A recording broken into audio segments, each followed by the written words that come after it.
वगण में खबर ईंदड़ वगण लग यारुदेरो जो रहवासी नौजवान फैसल पंवर के वगण पुलिस वडा टालासाण करे काल न खे फजर महर गिरफ्तार करे एक ॾींहं खां पोइ खेस कूड़ो मुकाबलो ॼाणाए हाफ़राई करे छॾियो। ज़ख़्मी जे वारसनि जो मेन इंडस हाईवे ते धरणो पुलिस खिलाफ सख्त नारेबाज़ी कंदे रोड ब्लॉक करे छॾियो। ईंदड़ वेंदड़ ट्रैफिक मुअत्तल डीएसपी नसीराबाद हेठ वगण रियाज़ अली अब्बासी मुज़ाहिरनि सां ॻाल्हियूं करे रोड खोलायो ऐं यकीन ॾियारियो त अवां सां कानूनी मदद कई वेंदी। जंहिं ते ज़ख़्मी नौजवान जे पी मंसूर अली पंवर डीएसपी अॻियां धाईंदे ॿुधायो त वगण एसएचओ मीर मेहदी रज़ा टालपुर असांजे घर में गिड़ी करे पुट खे गिरफ्तार करे इन खे हाफ़राई करे छॾियो आहे। जंहिं ते हिन यकीन ॾियारियो। उन मौके ते एहतजाज कंदड़ मंसूर पंवर, जमील पंवर, दीदार पंवर, अब्दुल शकूर पंवर, वापारी एताज जे अॻवान इरशाद वगण, जमायतुल उलमा इस्लाम जे अॻवान कारी उस्मान मोगेरी ऐं ॿियनि मीडिया सां ॻाल्हाईंदे चयो त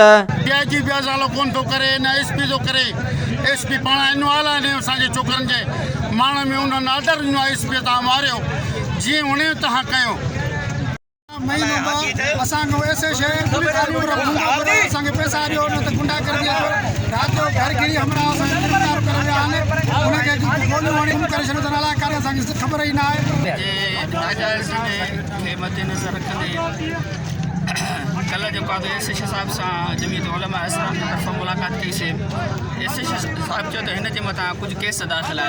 2013 में हाफिज़ अवैस बोर्डे का फुर्ती हुई, जगह बाइक भी फुर्ती हुई और माउज़र भी फुर्ती हुई। वो चाचा मंसूर चो तो असां उनके एतमाद में वठी करे असां उनके राज़ी करे छॾियो हुजे। वो मसलो असांजो हल आहे, उहा FRP इन खां ख़ारिज आहे। उनके बावजूद भी जो एसएच जो एडी वॾी नाजाइज़ी कई आहे। असांखे दिलासे में ॾेई करे जे सुबुह जो तव्हांखे 12 बजे जो सो माण्हू ॾींदासीं। 12 बजे माण्हू न ॾियण सां उनखे हाफ़राई करे छॾींदा।